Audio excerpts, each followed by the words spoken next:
It is with great excitement that we step into this new series of Daily Thunder. This particular series, wow, do I have my work cut out for me? And I'm excited about that too. This is possibly the hardest series I could have ever dreamt of doing because I'm going to be taking on some of the most politically charged issues head on. And not because I'm really wanting to, but then you could ask me and say, Eric, I think you really do want to. It's like, okay, maybe. But there's part of me that wriggles and wants to shrink back, and there's another part of me, which is, I'm guessing my spirit man, that just loves the challenge of these things. But I feel like we as the church, we've been rocked by the cultural noise to the point where many of us are being silenced. We don't know how to address what is going on, and silence seems like a lot easier solution.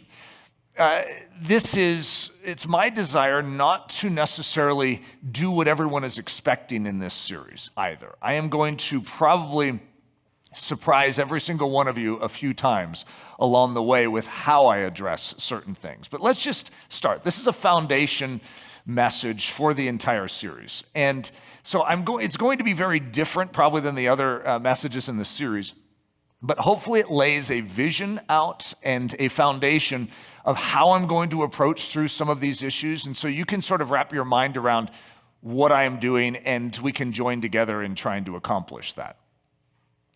So here's our title slide, Spiritual Lessons from Black and White America. Isn't that already something special right there? You have sort of a symbol of Joe Louis and Max Schmeling in the ring there. And it is a pivotal moment, 1938, that we're going to address today, that is going to be right smack in the middle of the time period I am going to be covering in this series, which I will explain in just a second. This is part one. It's called The Fight of the Century. Again, this is a foundation-laying message. So it's sort of hard to say that you could describe an entire century, like what the 20th century was in just like one little storyline. However, the fight of the century, there is something. It's not just two men, a guy named Joe Louis and a guy named Max Schmeling fighting it out. That's not the fight of the century, truly. There is a ideological war that is taking place in our country that leads to the world in which we live now. And if we're going to effectively address the world in which we live now, I think it's good to know the soil from which it is sprung. So overall in this series, I'm going to be moving from 1914 to 1974. It's somewhat of an odd, you could say, what a random selection of dates. And yet it's not random, it is very purposeful. 1914 is going to begin something. And I did an entire series on World War I, Spiritual Lessons from World War I, that if you haven't heard it, I would highly encourage it. It's going to be tough as a newly arriving Ellerslie student to just go and listen to all of those sessions while we're going through this. But maybe afterwards, To 1974. So you see a picture of it, World War I to Watergate.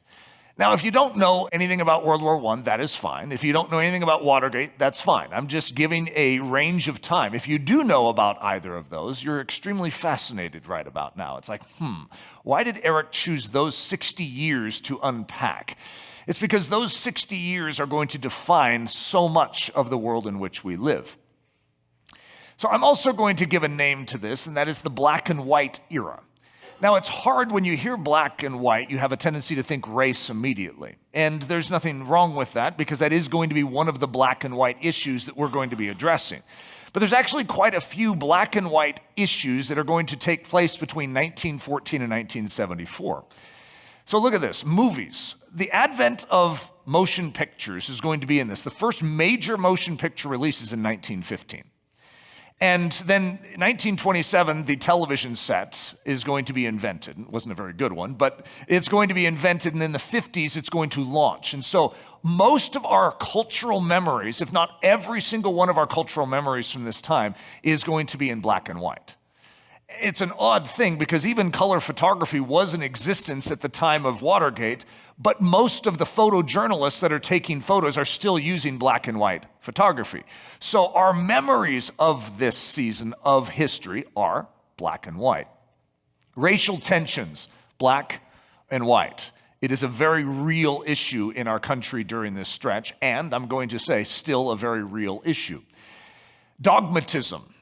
When you are black and white on a topic, and you just can't see any blur, any gray in it, that's called dogmatism. And you have no grace for someone else's opinion that is even slightly different than yours. We have a heightened period of time in American history where dogmatism is reigning in our country. And you'll notice we've had a swift return to it in the past few years.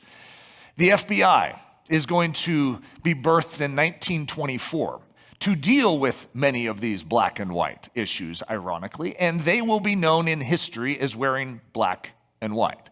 With their black suit coats and their black ties and their white shirts, they are going to be the police, the professional policemen that are released into our culture to solve the dilemma of our culture. And I'm not going to try and extrapolate. I'm going to try and not make too many comments about modern politics and modern FBI things, just to try and restrain myself. I want you to begin to fill in gaps and blanks. I actually just want to lay a foundation for you and get your mind churning so that we are not products of modern media, but that we actually can think for ourselves and understand the world in which we live so that we can effectively help it. So this series, I'm going to say, I'm looking to exhibit ambidextrous Christianity. If you hear the word right, in our culture, right means conservative. Left means liberal. Okay, so you could say, well, Eric, I thought you leaned right. Oh, my propensity is always right. I am like classic conservative in so many regards. However, as a believer, my desire, and one of the things I'm always sensing God do, is to not define myself by conservatism, nor to define myself by republicanism, for instance, but to define myself by Jesus. And that means at times that I will do things and say things that don't appease a conservative or don't appease a Republican. And I'm okay with that. And my goal is not to be liberal as the response to that, or to be Democrat. My desire is to be Christian. And so when I say ambidextrous Christianity, I want to use both hands simultaneously to the degree that they were both designed to be used. In other words, a left hand has value, so does a right. And I want to use them both. And ironically, it's interesting because I almost feel like it's a spiritual reality in my life. I am semi-ambidextrous. I eat with my left, I write with my left, and I do sports with my right. And so maybe that is why God made me that way in the first place, because if you follow this ministry, you're going to recognize that I very rarely please both sides with the way I give a message. And it really probably bothers people, but some people still linger because they're intrigued. They're like, how did he get away with that? And he's still alive. So both hands, right and left. Right, I want to be solid on truth. Left, I want to be soft in heart. You call it the bleeding heart liberal. They're soft in heart. Well, guess what? That's a good quality. Don't throw it out. However, I do not want to be soft on truth. I want to be solid on truth and soft in heart. So here's a right. Firm with Scripture. Left, gentle with impartation. What I'm about to go into is full of landmines. And I need supernatural grace to navigate through this in a way where if someone of a different persuasion than me was listening, they would at least feel honored. They would feel cared for. They would sense that I get it, as opposed to just being offended because I come across with dogmatism.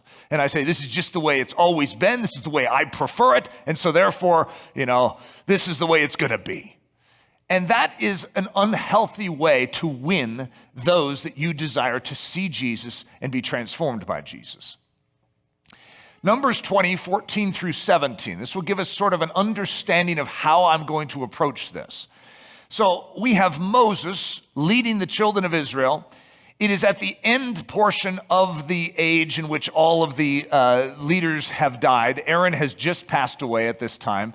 And Moses is just about to, say goodbye as well. However, he's leading his people to the promised land. It is time. And there is a nation called Edom, which is the descendants of Esau, that he is going to approach. They are brothers in a sense. Just like you look at your fellow citizens of this country, they're of the same stuff. They're American, but they're different than you. They think different, they reason different. And so you're going to see Moses come to them and appeal to actually traverse through their land. Now Moses sent messengers from Kadesh to the king of Edom. Thus says your brother Israel, you know all the hardship that has befallen us, how our fathers went down to Egypt and we dwelt in Egypt a long time, and the Egyptians afflicted us and our fathers.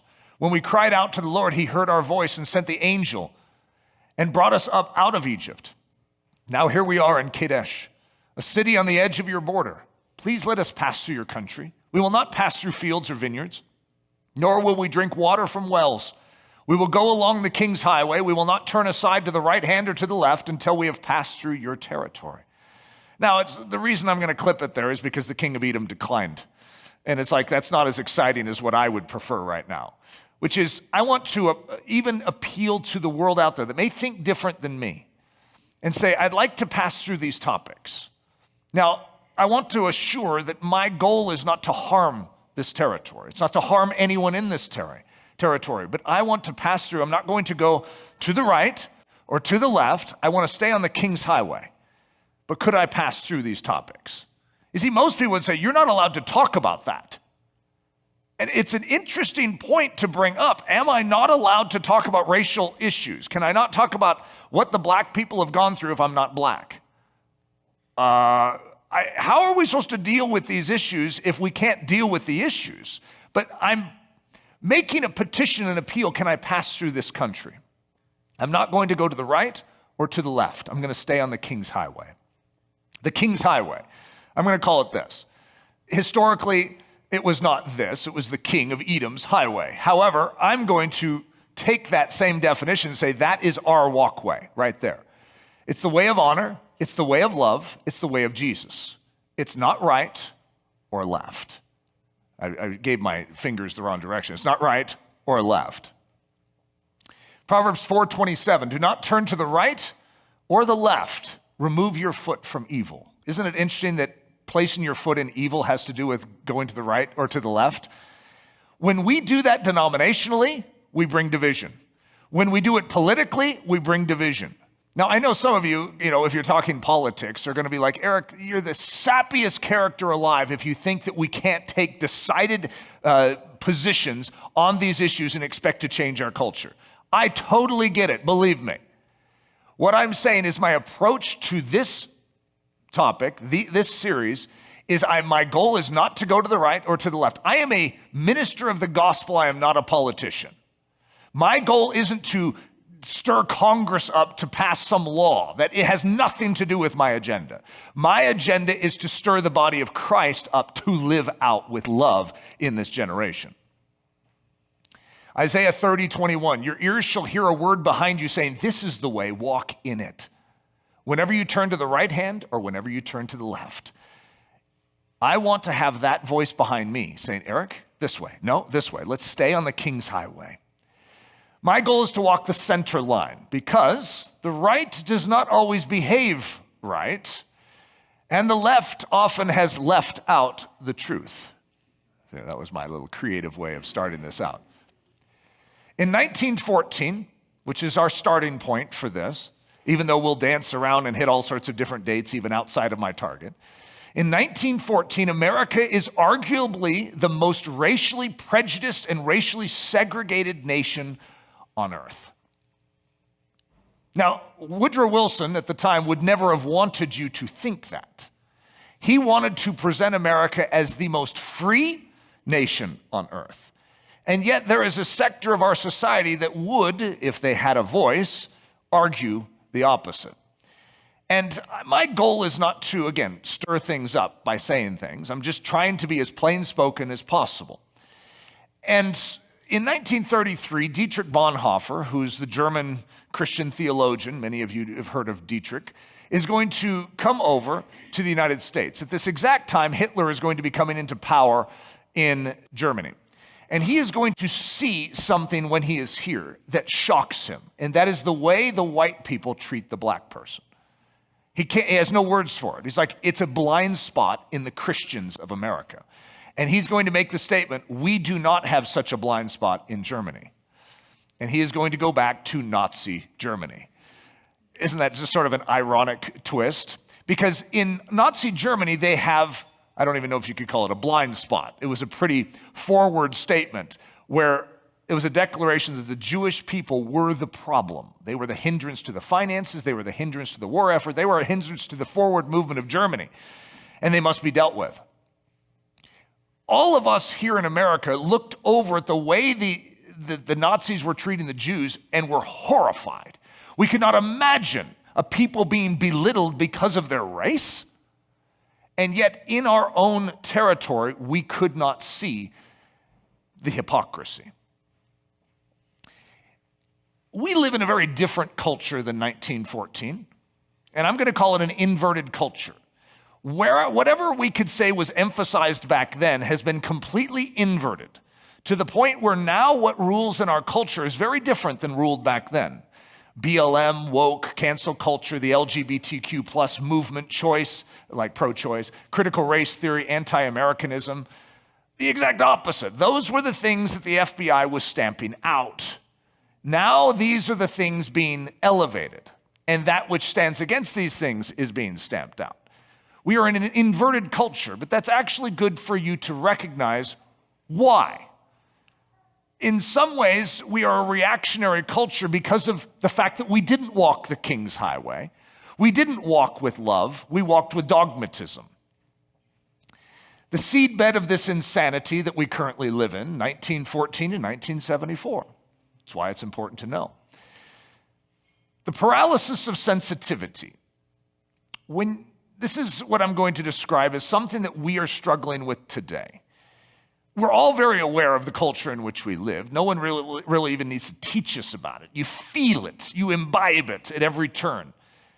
The paralysis of sensitivity is when you do nothing, say nothing, and stand there staring at issues because you are so afraid of doing the wrong thing, saying the wrong thing, and being called a racist or being canceled because you didn't do it correctly. There is an entire rule book of how you are to be correct today. And if you are not correct, you will be canceled. And no one wants to be canceled. It was like being removed from the synagogue back in the early days of Christianity. That's the last thing we want, is to be canceled. And so there's a delicacy which creates a paralysis for many of us. So I'm going to give a series disclaimer. I am going to miss it throughout this series. I will say things in a manner that is possibly insensitive. I will likely offend every person listening at least somewhere along the way. And technically speaking, I'm okay with that. As long as I say what I say with love, in love, and out of love, then I'm open to doing this imperfectly. There are a lot of reasons, big ones, that I should just keep my mouth shut and let the church continue to fumble this golden opportunity to share Jesus Christ with a dying world. But I've never been very good at staying silent when I'm being pressed by the Holy Spirit to speak up. It is my hope that you look past my imperfect delivery to see a perfect Savior and learn to love him more. There's a guy named Max Schmeling, and I'm going to just sort of stick his face on the screen and say, yeah, like that. The reason I'm starting with this is I want to show you a character, and I want to say, yeah, the way he did it is the way I'm interested in us doing it. But now I'm going to take him off the screen, and I'm going to go back in time, okay? Because you guys don't really know this guy yet. If you've been listening very closely, you would have heard his name mentioned up to this point. But I'm going to now just stick him on the screen and then go back in time. But first, let's take a trip to 1910. So remember, our series is between 1914 and 1974, and you're already feeling like I'm violating it. It's like, well, what are we doing in 1910?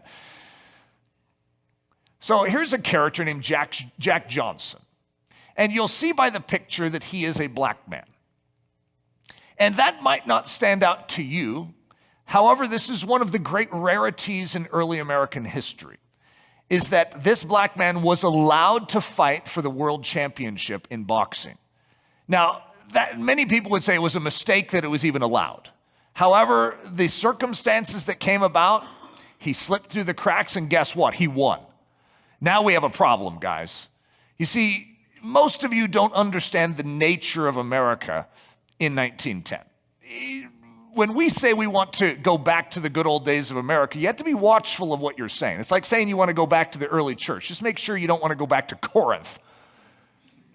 And the same thing is true in early America. There are some wonderful attributes of early America. Our constitutional republic, the ideas behind it are brilliant.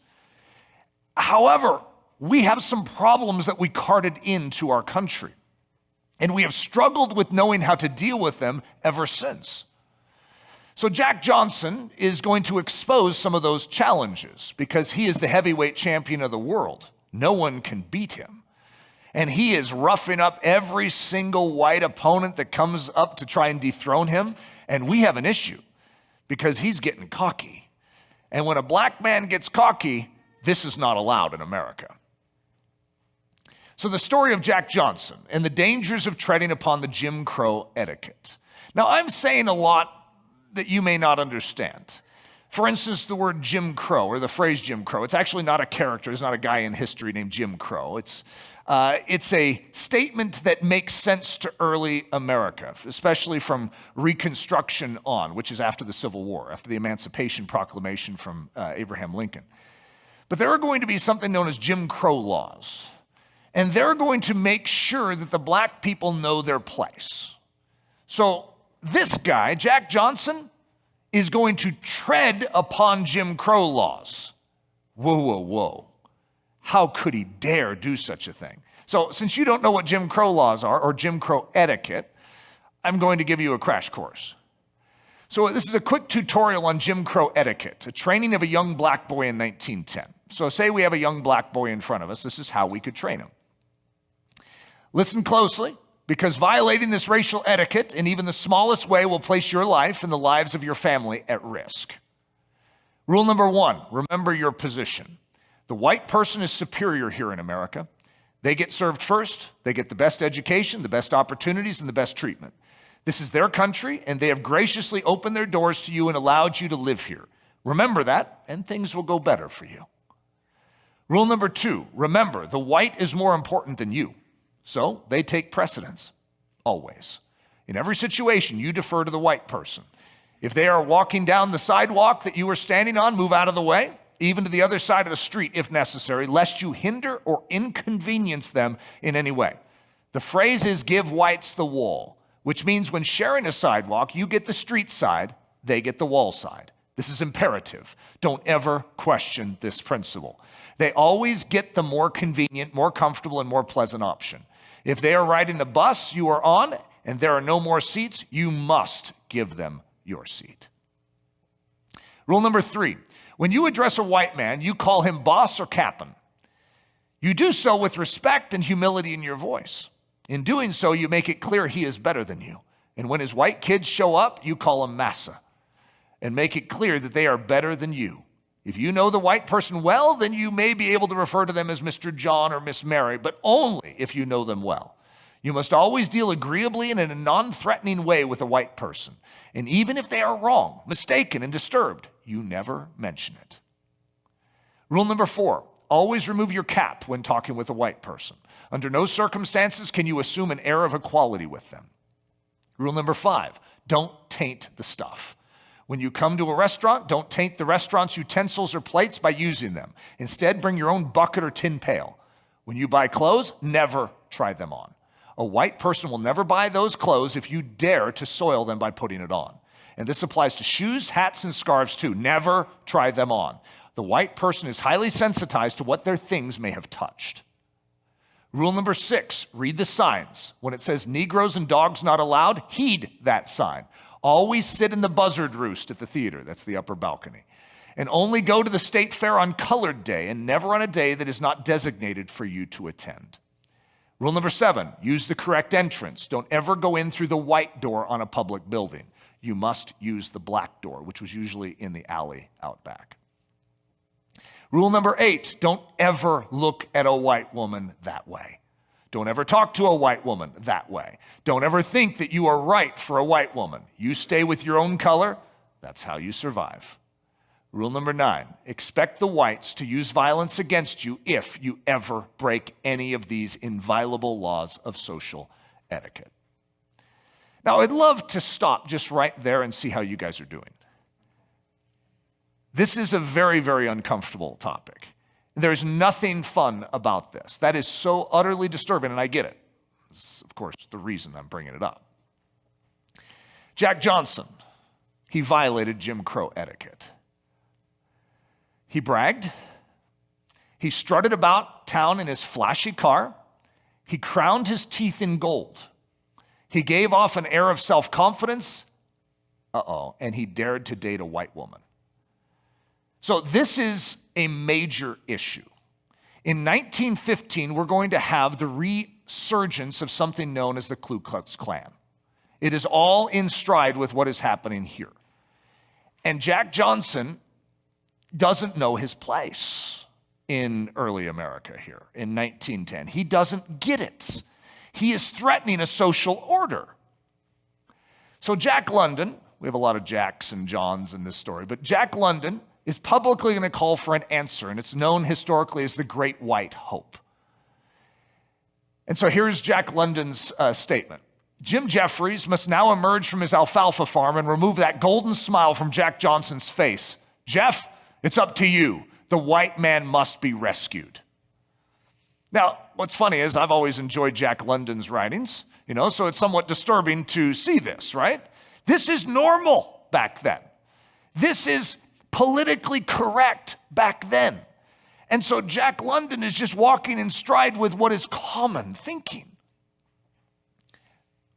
So this is going to lead to something we could call the fight of the century. Of course, we're going to have a few of those.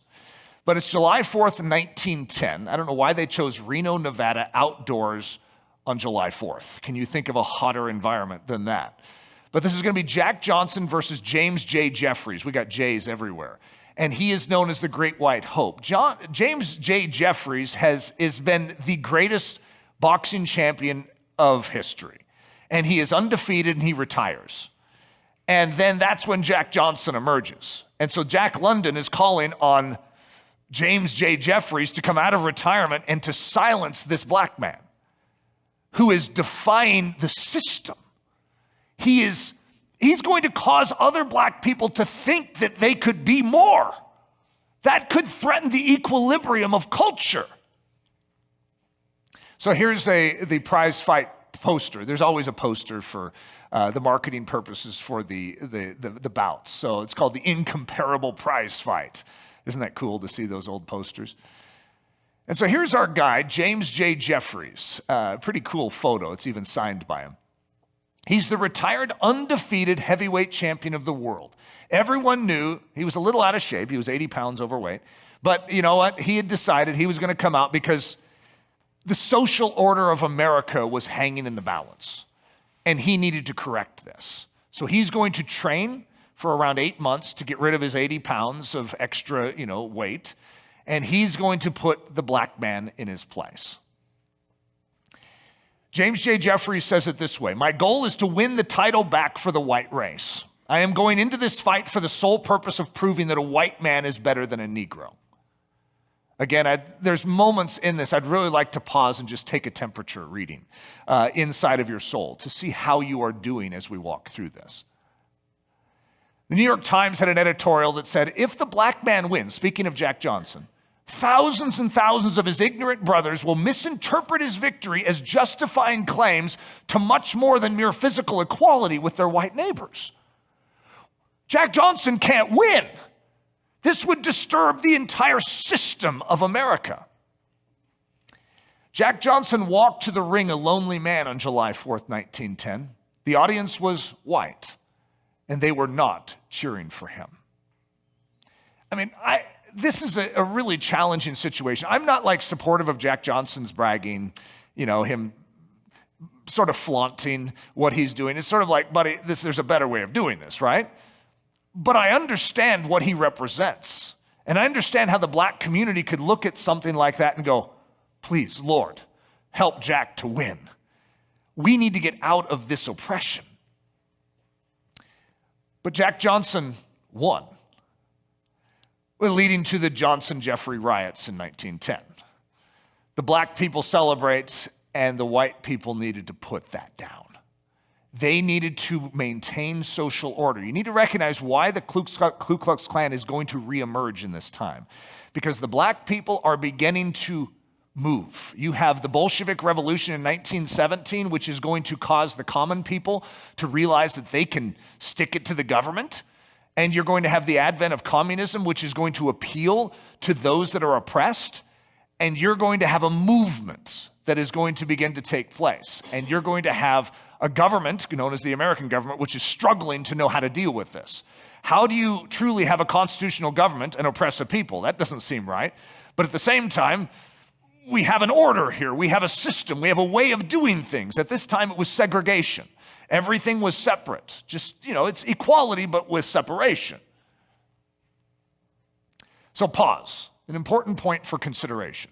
Because I'm not exactly sure how well you're doing or if you think I'm doing well. In some ways, it's wrong to even bring these things up. And because they sound like tainted goods, like somehow there's a spin on this. I'm trying to take all spin off. Just trying to give you some data. Evaluating history with a lens of grace. Recognizing that the perceived social correctness and defined cultural decency of the time, though wrong in hindsight, was not clearly seen as wrong at the time.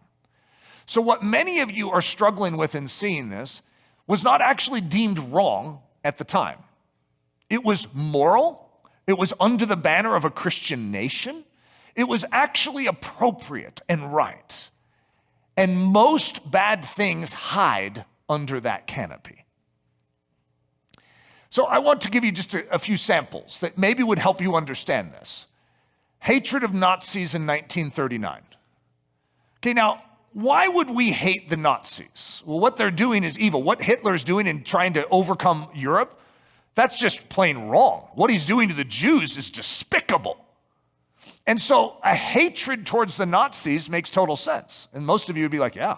In fact, still in 2023, I was going to call this 2024, 2023, we still would validate that a hatred for the Nazis is good. Why? Because it is something that is disrupting the order and the progression of nations in a healthy way.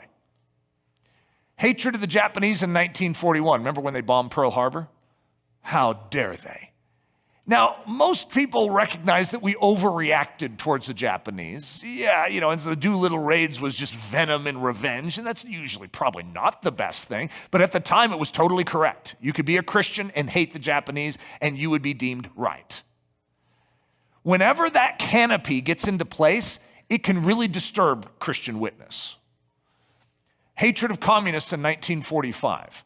So we finished World War II, and Stalin, instead of agreeing to what was previously discussed of pulling out of Eastern Europe, he stakes claim to Eastern Europe. And he sets up his rule there.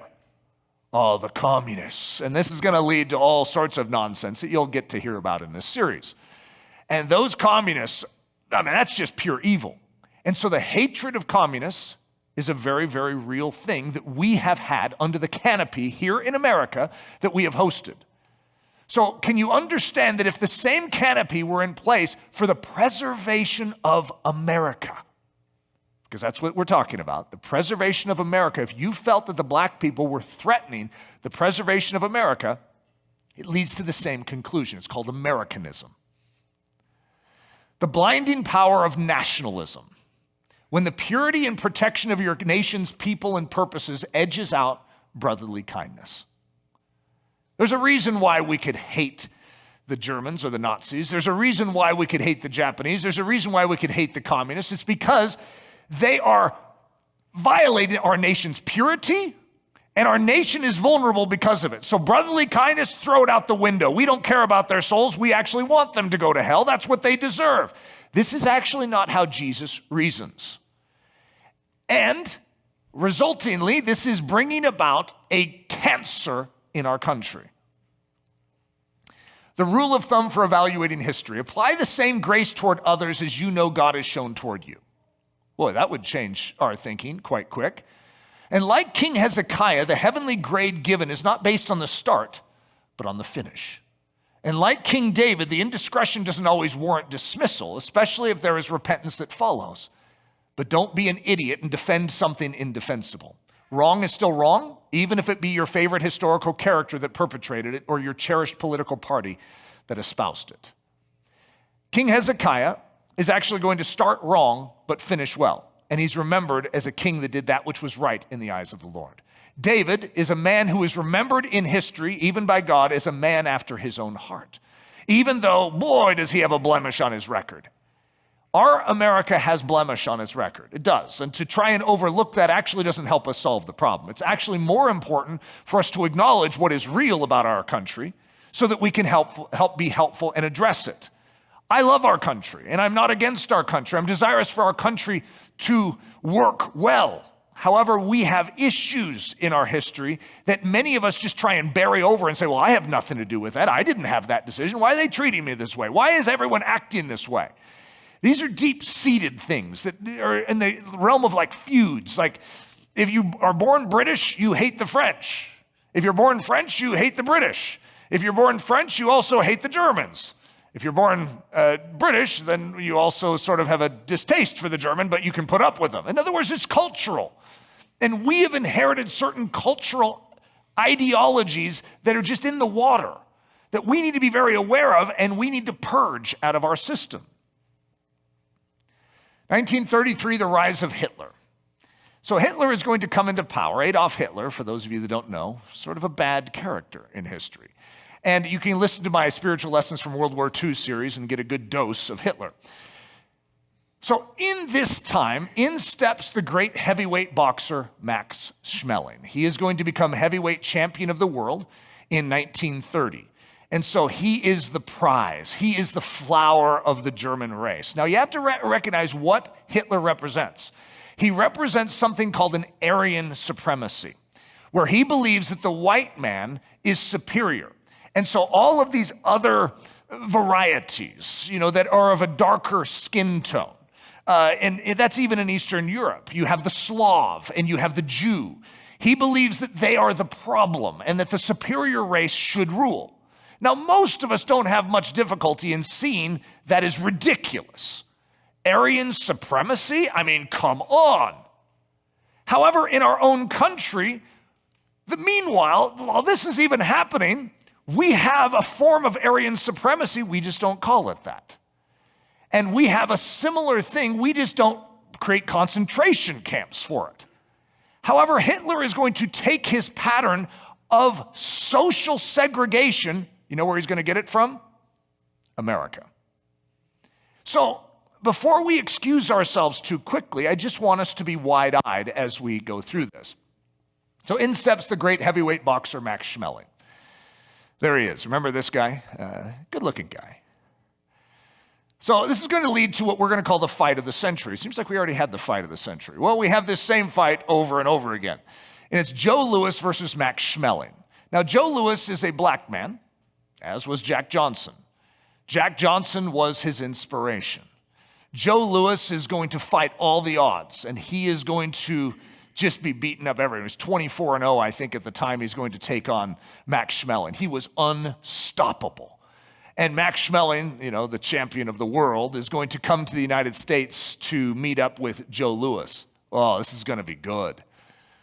And so here's a marketing photo from that first fight in 1936. Black versus white is what it was. It was very clear. You know that most Americans were cheering for Max Schmeling because of the same thing that Jack Johnson posed a threat for, is that the black people may think more highly of themselves than they ought if Joe Louis beats them. Now, it's not that they were fans of what was going on in Nazi Germany at the time. It's just that war hadn't broken off. This is in 1936. The war is going to start in 1939. So we didn't have a negative view of the Germans necessarily at this time, but just a concerned view. And many of our country are from Germany. We have a high German population over here. So Max Schmeling was not a threat. He was just white-skinned. And this is going to take place on Juneteenth. So this isn't a small thing. Juneteenth is going to be the day of emancipation, a celebration for the black people of emancipation. So this is a huge thing. For Joe Louis to beat Max Schmeling on this day would be massive. But for Max Schmeling to put down Joe Louis on this day would be pretty impressive too. So you guys feel the tensions that are here? The impossible happened. Joe Louis lost. Now, for you, that might not have any emotional content to it, but to the black community, this was possibly one of the most devastating things that has ever happened in any of their lives, was that Joe Louis lost. He was their hope. To them, they just sort of planted their hope in Joe Louis's career. It's like if he can win, maybe all of us can win. So Joe Louis Barrow Jr., that's his son. That's actually, Joe Louis's name was Joe Louis Barrow. So Joe Louis Barrow Jr., his son, said he, speaking of Joe Louis, his dad, felt he'd let the entire black race down because he was not supposed to lose that fight. He was supposed to win it, and win it with great applause. See, Joe Louis at the time was around 22, 23 years old. Max Schmeling was past his prime. He was 30. I mean, boy, that's old, isn't it? And Joe Louis had found golf at that time and was spending a lot of time golfing. In fact, he spent more time golfing than he did preparing for the fight. But he was a shoo-in. He was like 8 years younger than Max Schmeling. Pretty easy to beat this guy. And Max Schmeling, had some physical challenges. It's pretty much a shoo-in that he's going to win. And he didn't train hard for it. And he lost. And everyone was shocked. Langston Hughes, who's a black man who wrote the Harlem Renaissance, said this. He's talking about the black community here. I walked down 7th Avenue and saw grown men weeping like children and women sitting in the curbs with their heads in their hands. All across the country that night when the news came that Joe was knocked out, people cried. No one else in the United States has ever had such an effect on Negro emotions or on mine. This is just a statement from Wikipedia. Sorry to use Wikipedia, guys. In his native land, Schmeling was regarded as a hero and promoted by the Nazi propaganda machine as a perfect example of German supremacy over the rest of the world by virtue of his defeat of the current champion, Louis. The government ordered parades and rallies in his honor. Now, that might be sort of normal behavior for the Germans, but why does it sort of upset us? It's like, those turkeys, what do they think they're doing, celebrating Max Schmeling? So now here's where we get to the point of what I'm going to bring up today, the rematch.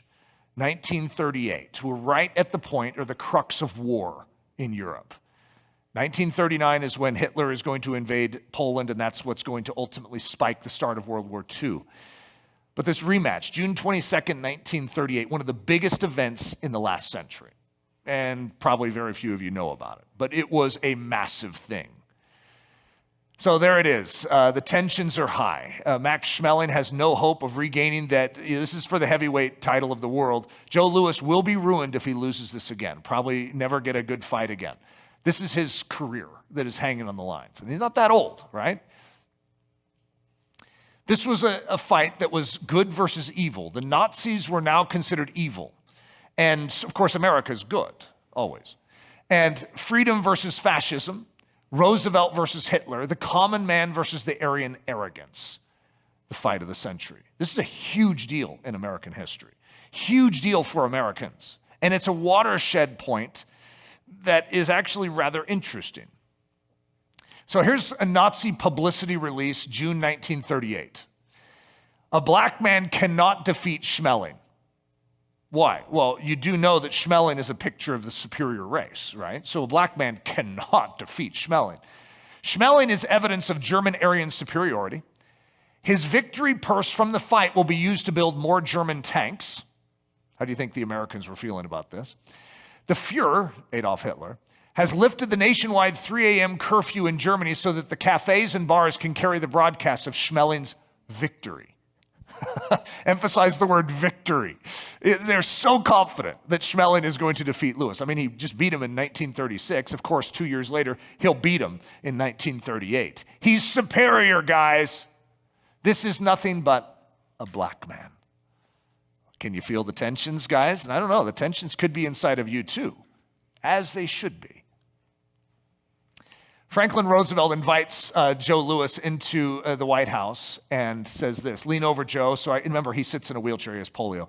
Lean over, Joe, so I can feel your muscles. And he feels Joe's muscles. He says, Joe, we need muscles like yours to beat Germany. Now, that might sound like sort of an odd thing for me to quote. This had never happened before.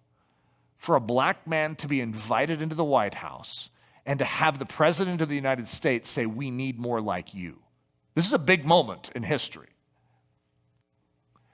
Joe Louis said this, "Here I was, a black man. I had the burden of representing all America. They tell me I was responsible for a lot of change in race relations in America.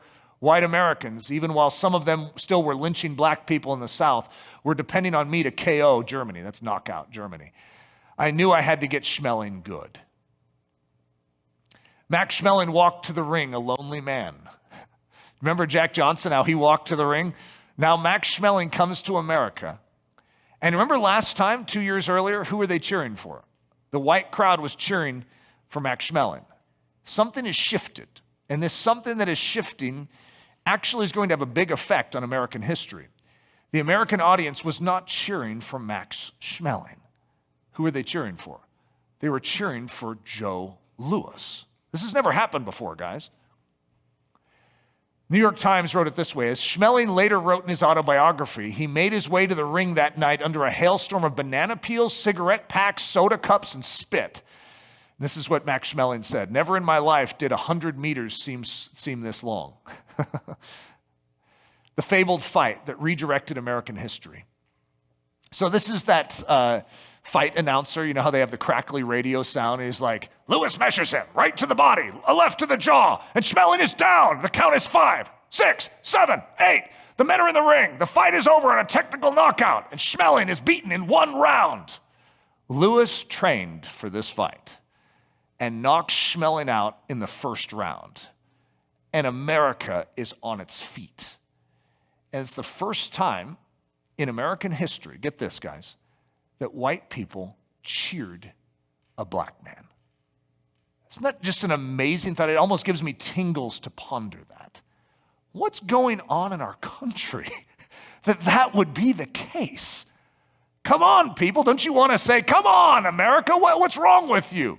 At the same time, blind spots are very real phenomenons.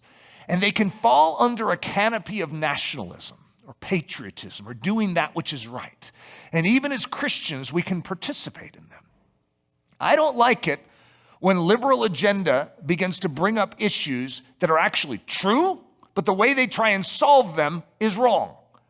And then here we are, oftentimes in a conservative bent, acting like there isn't a problem or decrying it as some kind of fanaticism, when in actuality there has been a real issue in our country.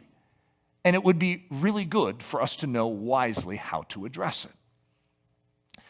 This is Joe Louis's son saying, "My father was on the front page of every newspaper." And then he adds, "without killing a white person." That's the only reason a black man could ever be on the front of a newspaper, is if he was in big trouble. But his father, Joe Louis, was on the front page of every newspaper. I think all of America admired him, and black America had a special affection.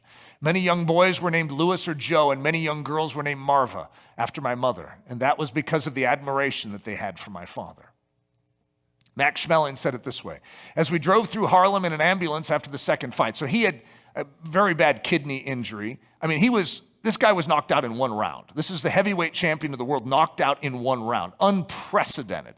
By the way, I think Hitler had them pull the plug on the fight feed from America so that no one in Germany actually heard the end of the fight. Isn't that interesting? Once they began to realize that Max Schmeling was losing, they didn't want anyone in Germany to witness it. But so Max Schmeling is driving in an ambulance after the second fight, and there were noisy dancing crowds. Bands had left the nightclubs and bars and were playing and dancing on the sidewalks and streets. The whole area was filled with celebration noise and saxophones, continuously punctuated by the calling of Joe Louis's name.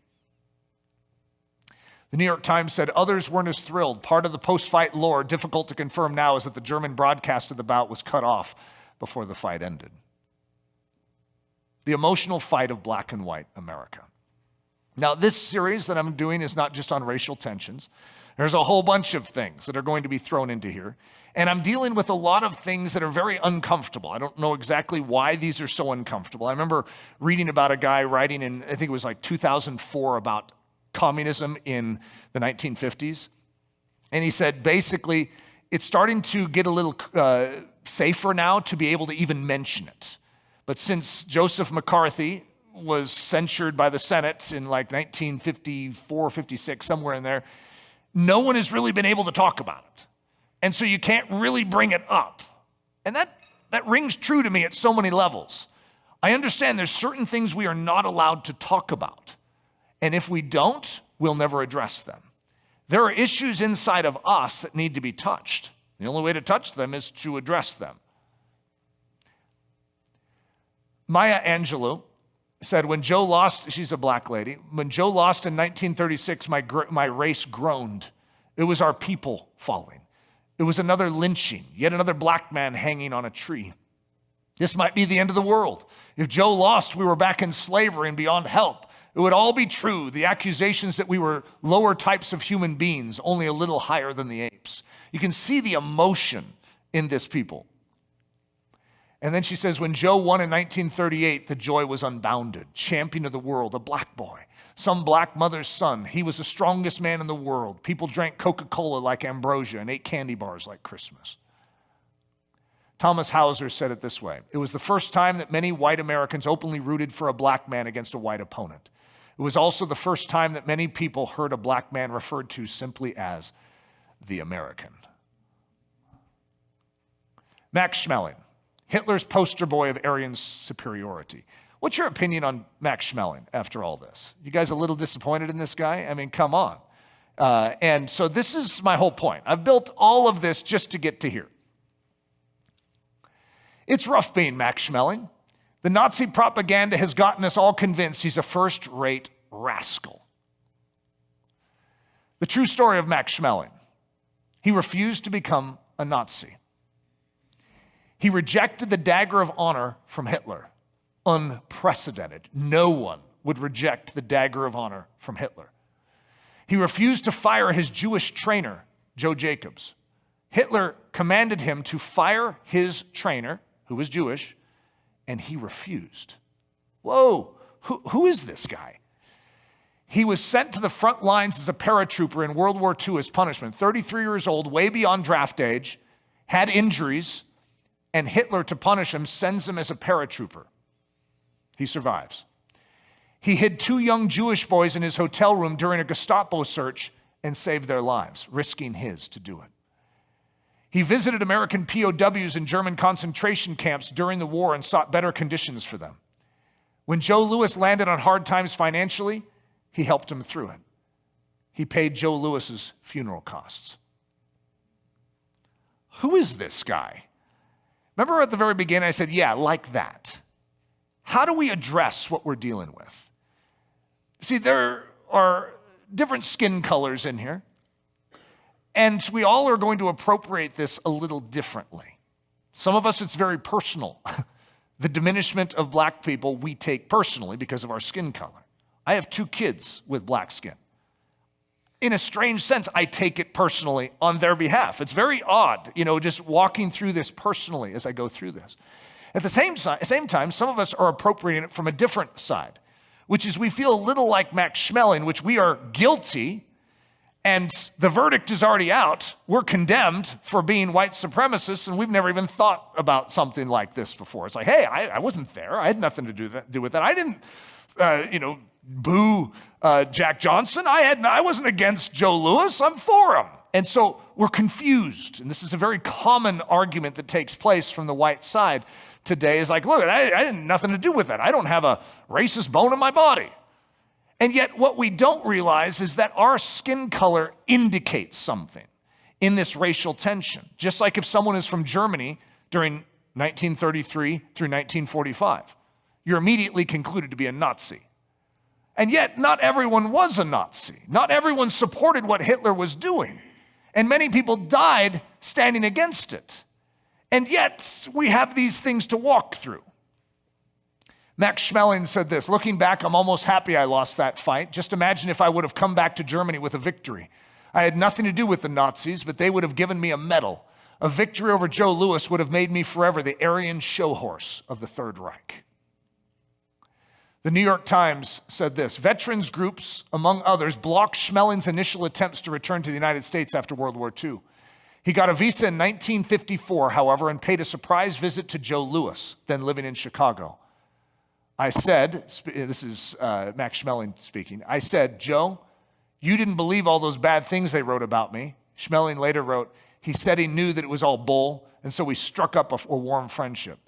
I was listening to a documentary on Max Schmeling, and I guess he literally, the whole reason he came back was just to communicate to Joe Louis that he was never against him, and that he was always a big fan, and that he wanted to be his friend. But they kept blocking him. All the veterans wouldn't allow this Nazi to come back into the country. Finally, he gets the chance, and he calls Joe Louis off the golf course, which his son was jokingly saying, no one ever gets called. Joe Louis, nothing calls him off the golf course. He said, my life and my daughter's, boy, I'm butchering that. I was born and my sister was born while my dad was on the golf course, and even that didn't get him off. But Max Schmeling coming to town got him off the golf course. And they hugged and both sobbed. That's the part that's not in this quote. There's something beautiful there that I just wish I could bottle. They were to see each other several times before Lewis's death in 1981. When Lewis was profiled on the television show This Is Your Life, Schmeling showed up, as he did when Frank Sinatra staged a benefit for Lewis in Las Vegas. So Lewis is going to die. He is going to have a very, very difficult life from this point forward. Lewis is going to win two bouts, championship bouts, each worth about $500,000 apiece in that time period, which would have been a significant amount of money. And he is going to donate that to the war effort. But he's going to take the check and he's just going to sign it over. And the IRS, which could have taken a different tact in how they handled this, said that was income and he needs to pay. He had $1 million back tax debt on it and he couldn't pay it. And so he's actually going to go back into boxing in his later life to try and pay his debt. And he's going to get totally roughed up with brain injuries and various things. I mean, it's just it's actually a really heart-rending story to hear what's going to happen to this man. But Max Schmeling is going to support him. And Max Schmeling is going to personally fund his funeral. And I mean, it's truly a remarkable story. The guy's 6,000 miles away. And you were all upset with this guy. He was a scoundrel. He was a rascal. And yet, he's Joe Louis's biggest fan. Listen to what he said at the funeral. I didn't only like him, I loved him. So there's Max Schmeling and Joe Louis. Isn't that a great story, guys? The difference between being a German and being a Nazi. We need to know the difference, because there is a difference. The difference between being white and a white supremacist. There's a difference. Just because you have white skin does not mean you need to participate in that attitude. The difference between being James J. Jeffries and Max Schmeling.